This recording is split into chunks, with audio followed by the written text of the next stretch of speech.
Imagine a world where the very fabric of society is being rewritten, not with ink and paper, but with war and technology. Sounds like the plot of a sci-fi thriller, doesn't it? But what if I told you this scenario isn't as far-fetched as it seems? Today, we're diving into the idea that global conflicts, like a potential World War III, might be tools for something far bigger. A complete reorganization of our world, or what some call the Great Reset. Buckle up, because this story will take you from smoky boardrooms to battlefields and back again. Before we continue with the video and my further explanation about the problems with this subject, I want to ask for your help. I'm trying to reach 1,000 subs by the end of the year, so I'd really appreciate it if you would subscribe and help me out. Okay, let's continue. Picture this, it's 2020. The world is reeling from the COVID-19 pandemic, and a group of some of the most influential leaders and thinkers on the planet gather to discuss how to rebuild society. Enter the World Economic Forum with their bold new vision called the Great Reset. The pitch? A world that's greener, fairer, and powered by cutting-edge technology. It's about rethinking capitalism, prioritizing sustainability, and embracing the fourth industrial revolution. An era of AI, robotics, and automation. While some see it as a lifeline for a struggling planet, others whisper of dystopian overreach and power grabs by global elites. It wasn't just about battling a virus, it was about survival on multiple fronts. Healthcare systems were stretched thin, supply chains faltered, and governance was tested in ways unseen for decades. Take the United States and China, for example. Their rivalry played out like a high-stakes chess game, with the South China Sea as a key battleground. Trade disputes escalated, accusations of cyber attacks flew, and both nations raced to outpace each other in AI development. It wasn't just about competition, it felt like a modern Cold War brewing under the surface. Meanwhile, Russia made bold moves of its own. When it invaded Ukraine in 2022, the world watched in shock. The echoes of Cold War tensions resurfaced as sanctions piled up and NATO responded with a show of strength. The divide between East and West grew deeper, painting a picture of a world on the brink. And then there was the fight for resources. Climate change wasn't just a scientific concern, it became a geopolitical one. Water disputes in Asia, the race for rare earth minerals critical for clean energy, and rising food insecurity turned environmental issues into flashpoints. It seemed as if every corner of the globe was grappling with its own version of chaos. Amid this turbulence, whispers of the Great Reset grew louder. Was this global instability a mere coincidence, or was it part of a broader plan to consolidate power and reimagine the world order?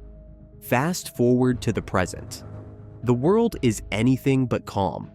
Headlines scream of proxy wars, economic crises, and the relentless march of technological upheaval. It all seems chaotic, random, but is it really? History tells us a different story. Wars have often been the catalysts for seismic change, shaping the world in ways unimaginable beforehand. The League of Nations was born from the ashes of World War I, and the United Nations emerged from the carnage of World War II.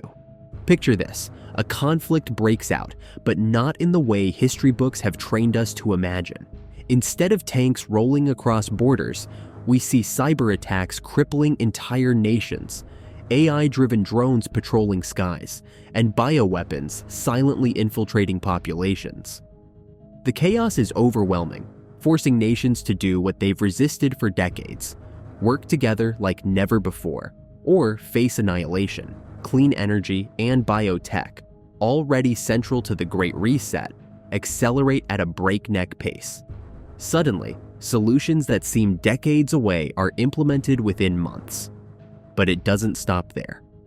The post-war world begins to rebuild, not just brick by brick, but policy by policy. Imagine nations signing unprecedented agreements to phase out fossil fuels and establish universal basic incomes. as though the lessons of the conflict demand a new social contract. And amidst this reconstruction, governance itself transforms. The urgency of the war justifies handing more power to global organizations. The United Nations or entities like the World Economic Forum take on sweeping authority, coordinating policies on everything from climate action to digital currencies. It's a reimagined world order, one that's both exhilarating and unnerving in its scale and implications. Picture the world in 2030. The war has ended, but its shadows linger over every aspect of life. Cities gleam with green technology, their skylines filled with solar panels and vertical gardens. Streets hum with electric vehicles, and economies run not on cash, but on a web of centralized digital currencies. It's a world transformed, but at what cost? In this new reality, physical cash has become a relic of the past. The global financial system operates on traceable digital currencies, promising efficiency, but also inviting concerns about surveillance and control.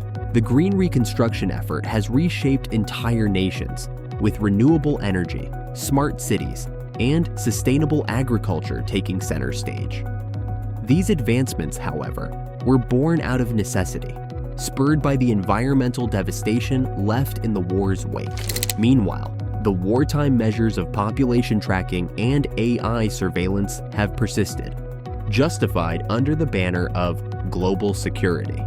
Every move, every transaction, and even every thought feels observed, monitored by algorithms designed to maintain order. The role of national governments has shifted too. Once powerful, they now play second fiddle to global institutions. Organizations like the United Nations or newly formed transnational entities handle crisis management and enforce policies, from climate action to digital economies. For some, this brave new world represents the pinnacle of human achievement, a harmonious global society built on innovation and sustainability. Looking back, it's clear that wars have always reshaped the world, but this time, the stakes are higher. With advanced technologies and interconnected economies, the next major conflict could redefine humanity's trajectory more drastically than ever before. So, is World War III a tool for the Great Reset? Perhaps. The parallels between the chaos of war and the order of global reorganization are hard to ignore. But one thing is certain, the choices made now will echo for generations. Will we navigate these challenges with wisdom and foresight? Or will we succumb to fear and conflict, letting war pave the way for progress? The story isn't over. The road to 2030 is still being written, and the decisions we make today will shape whether it leads to a brighter future or a dystopian one. What do you think? Let's discuss in the comments. Don't forget to like and subscribe. Stick around because this ride is far from over.